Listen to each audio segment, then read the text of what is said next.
Welcome back to ReModel, Tales of Marketing Transformation. I'm Victoria Fox, CEO of AAR, and this is the show where we go under the bonnet with the CMOs reshaping how modern marketing actually works. Not the theory, but the decisions and operating model shifts that drive real commercial impact. Each episode follows our framework of people, process, platforms, and partners, the four levers that determine whether marketing flies or fails. Today's guest is Michelle McEttrick, a marketing leader who has transformed three of the UK's most significant organisations, Tesco, Barclays and now Primark. Her philosophy is simple but radical: culture before ideas, focus over noise, and leadership that creates psychological safety, not fear.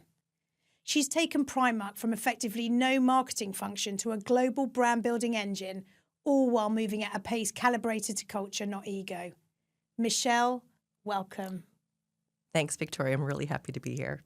When I think about your career, I look back at your time in agencies, at Barclays, Tesco's, and most recently Primark. The red thread for me is the emphasis you put on organisational culture. Just give us a bit of an insight on when you first realised that this was so important to deliver impact. That began at the very beginning of my career.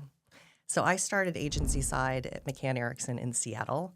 And if I think back to that time, I was not the account person who was raising my hand to volunteer for that exciting pitch, but instead rethinking workflows in the agency.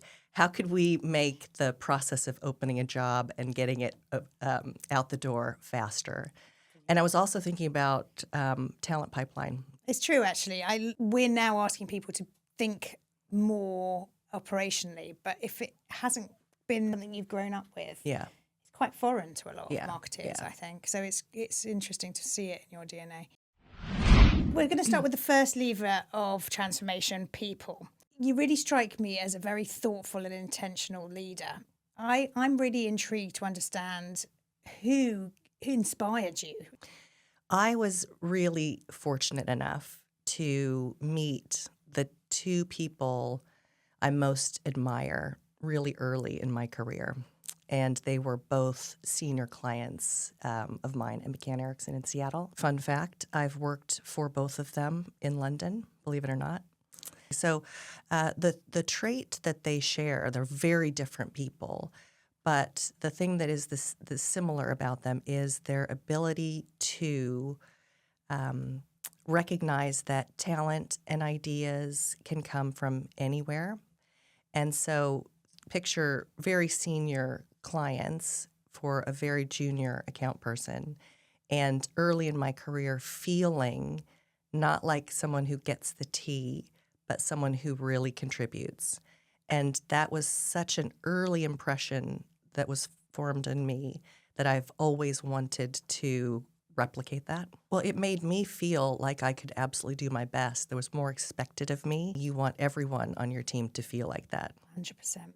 And it's not always comfortable, but it's pushing people out of their comfort zone. You've said in our pre-meets that you never really became a command and control client-side leader. I'm intrigued by that. What do you mean by that, and why do you say that? Growing up in agencies, the only thing available to you is carrot, not stick. You really have to use influence to assemble the best team, to bring the best work for your client and for the brand, and then therefore for the agency. And so I have always found that high confidence and low ego is a really good combination, not only in leaders, but in teams. I used to do a top 10 pieces of advice for Tesco grads when they were joining, and I would talk about my career. And my favorite was number 10 on the list, and it's from John Bartle, courtesy of my friend Gwen Jones, who tells me this story. And his three pieces of advice for leaders are: always smile, never run, and that stage of the Christmas party where things are about to kick off, leave. Brilliant. And it sounds very simple, but that leadership shadow, that if you are running around with your hair on fire, that does not instill confidence. If you are looking less than confident and with a face like thunder, people are going to get really worried and scared. And so I've always also really thought hard about what my leadership shadow is and the in-between times that create all of those impressions of who you are as a leader. Fantastic.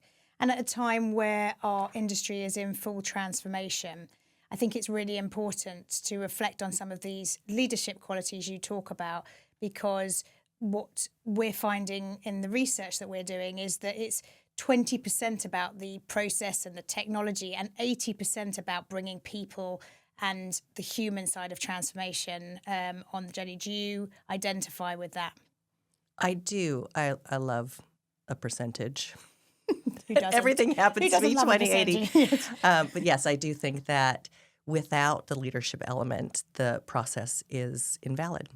When you were at Barclays, they were involved in the LIBOR scandal. Yes. What always amazes me about this story is how you spotted an opportunity in the chaos. Can you talk to us about that moment in time in your career? There was a big push led by our CEO at the time, Bob Diamond, to create a unified Barclays. So get rid of the fiefdoms and come together as one Barclays. And my team and I were getting nowhere with that. The CEO writing to all colleagues on a Friday, letting us know that the chairman was resigning. And then on Monday, that same note, but from the chairman, letting everyone know that the CEO was resigning. So all of a sudden, cue massive chaos. All of a sudden, there was no Barclays. Everyone retreated to their own little corner, and I'm Barclaycard, I'm Barclay, I'm corporate, I'm wealth, etc. And you could see that that was really the lip service that our entire team in the center had feared. But what we didn't anticipate is that there was a big opportunity, because 144,000 colleagues before that didn't really care too much about the culture. It was a bit apathetic, but all of a sudden they cared a lot, because they were very embarrassed at dinner parties and social occasions at the school pickup to say that they work for Barclays. So they went from feeling not very much to feeling a lot, even though that feeling was negative.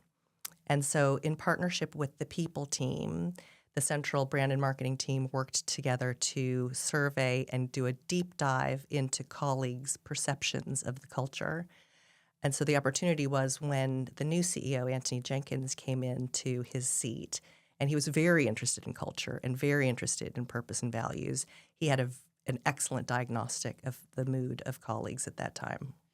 Two things stand out for me in terms of your leadership at that time. One was a really clear North Star. You knew what you were trying to achieve, and then you were very opportunistic about the challenge that came up, and therefore seeing a crack for you to push that strategy through. And yeah, never waste a good crisis. Never waste a good crisis. Brilliant. And most recently, Primark. Walk us through the first week, the first month, the first quarter. What was it that was so different about walking into an organisation where marketing wasn't actually fully established as a function? Yeah. So I think the first thing that was perfectly clear about Primark is the strength of the product offering. Strength of the product offering and the retail discipline. Two things that had put that business in incredibly good stead over a 50-year period. But retail is, in effect, a three-legged stool. And it was a very lopsided stool, because there was no voice of the customer, no customer insight, no understanding really of the brand, or ability to bring different marketing tools to bear. You recognised the first priority for you was to bring insight into the business. Absolutely. Customer insight. Yeah, that was job one from a team perspective. Yeah. Tell us about a moment when your team needed you to step forward with real bravery. I have one story for you, and that's one that has been repeated back to me a number of times over the years since it happened. When I first joined Tesco, it was a moment where the marketing team was just at rock bottom. Morale couldn't have been lower. They had been, battered and beaten and bruised, and the respect for marketing was at an all-time low. And it happened to be a big town hall meeting. So about 250 of my team were there. And I got up to introduce myself, and I said, look, I'm 3 years out of cancer treatment for breast cancer.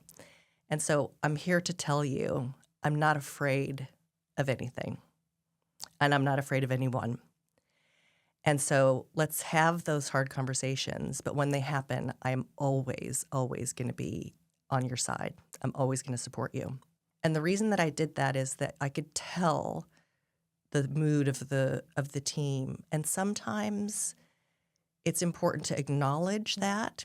It's important to communicate that it is important, and then to signal intent can be really effective. Wow. And by sharing so personally, what do you think you unlocked at Tesco?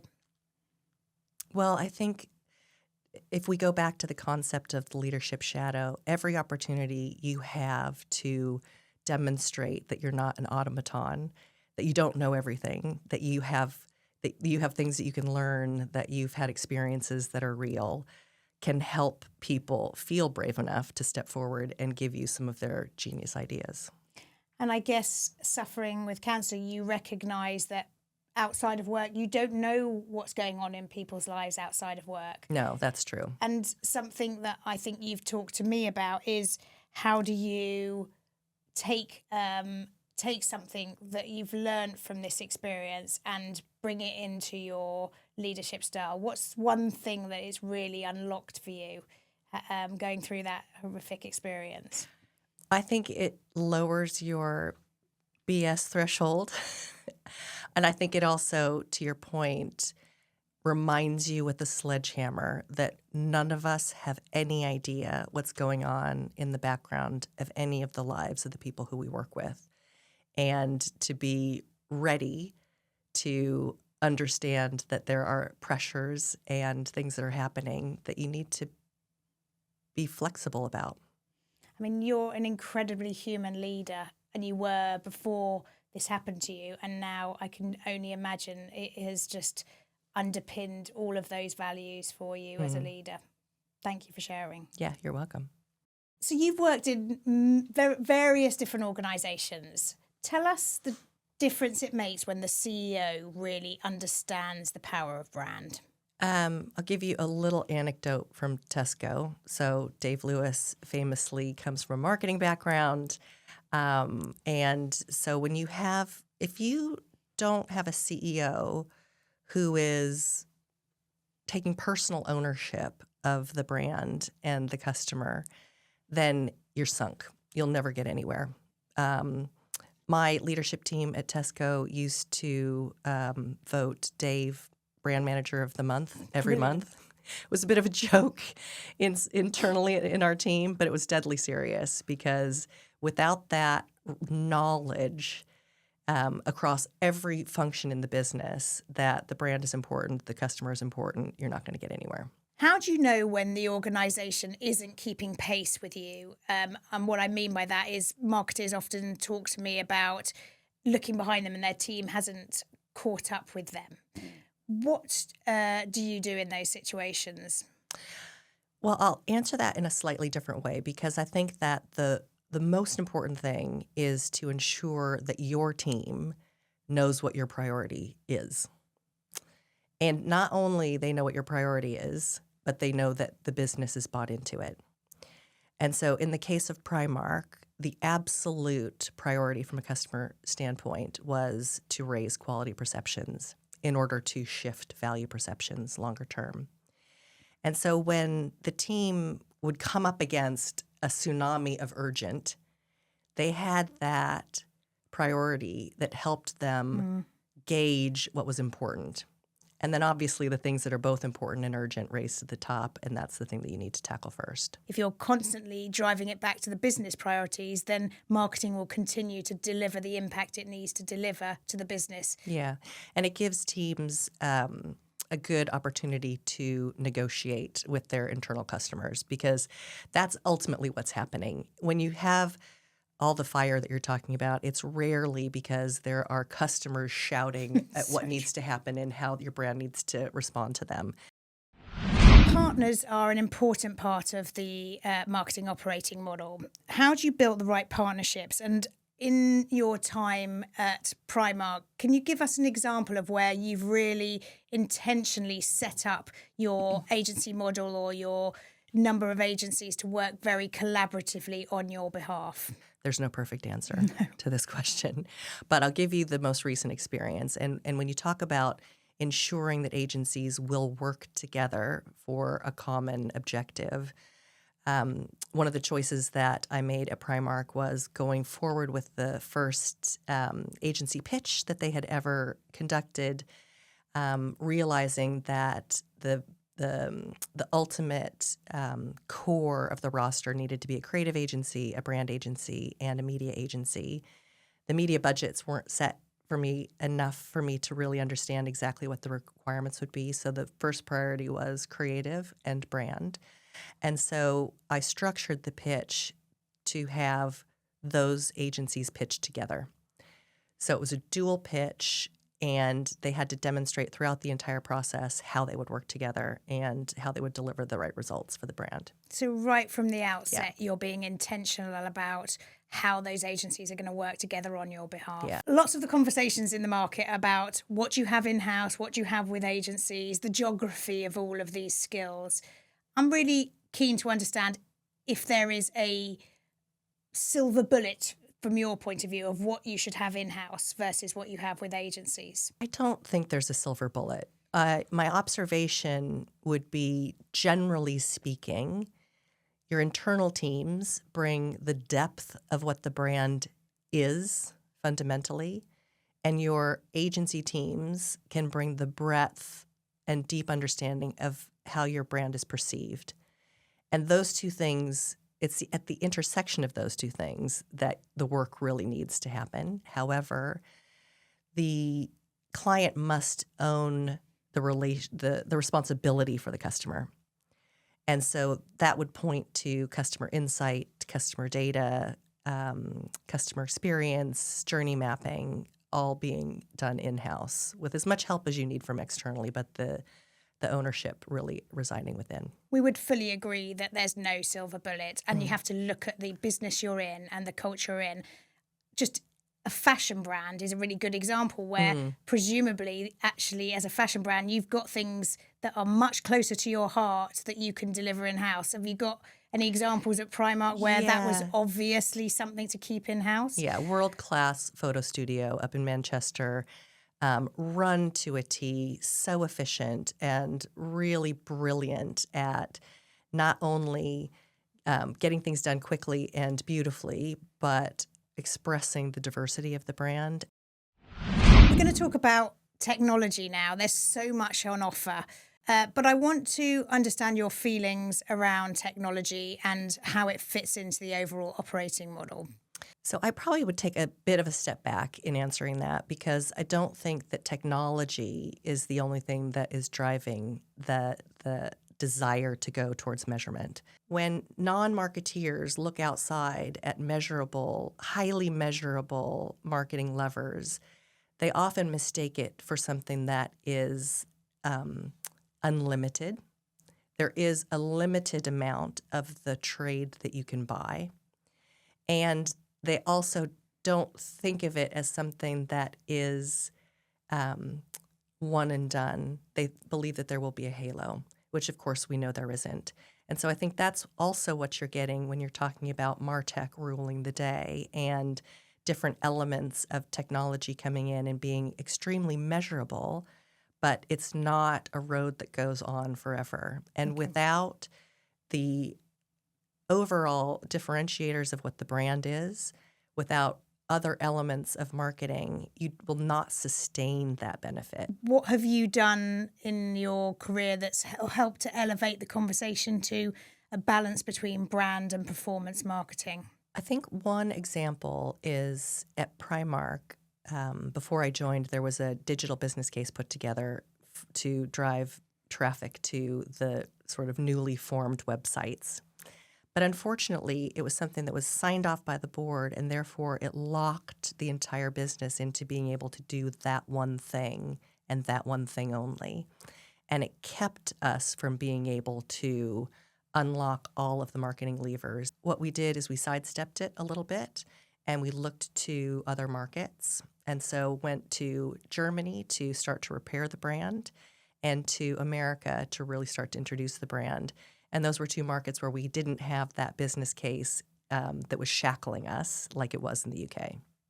You're so clever because you're using Germany and US in this case to prove something that you weren't going to prove in the dominant UK market. It's a sensitive approach to convincing the board, but intentional. Yeah. Or there's always just beating your head against a brick wall. Brilliant. Absolutely brilliant. When did you realise that transformation never actually has a finish line? I realized it when I've witnessed from the agency side or been in client-side organizations that have something called a director of transformation. And I've seen that person and those teams crash and burn time and time again. We can fool ourselves in thinking that there is a beginning of transformation, but really usually what that just means is there's a new leadership team. But there is never an end to transformation. You're never going to get to that finish line. What then do you give people as advice on how to approach transformation? If there's no end finish line, what's the advice you give about transformation? My advice is not really to think of it as transformation, but to think of it as business as usual. And one of the things that you guys are brilliant at is thinking about capabilities that are required in a marketing function. And you can talk about measuring your current state and mapping that against where you are currently and understanding what needs to be differentiating. Fundamentally, the key skill and capability that you need is someone who is adaptable and can learn. I think marketing overall as an industry is losing its seat at the top table. It's losing its footing. What is it that you think is triggering that? Evidence of marketing being away from the top table is the change in language. CMO is now Chief Customer Officer, or Chief Customer Officer is now Chief Growth Officer. But regardless of what you're called, customers, the brand, marketing, growth are all important, and that's what's going to get you back at the top table. So you're back in McCann, Seattle. What one piece of advice would you whisper in your ear looking back on your career? Honestly, for me, the hardest leadership lesson has been to be willing to repeat yourself, which is so boring. But consistency is the winner every time over sparkling conversation. And the more you can be consistent and repeat what's important, the more people understand exactly what to do and how they can make their own decisions. Michelle, thank you so much for a wonderful interview. A reminder that culture, focus and trust drive transformation far more than tactics. Thank you for listening to ReModel, Tales of Marketing Transformation.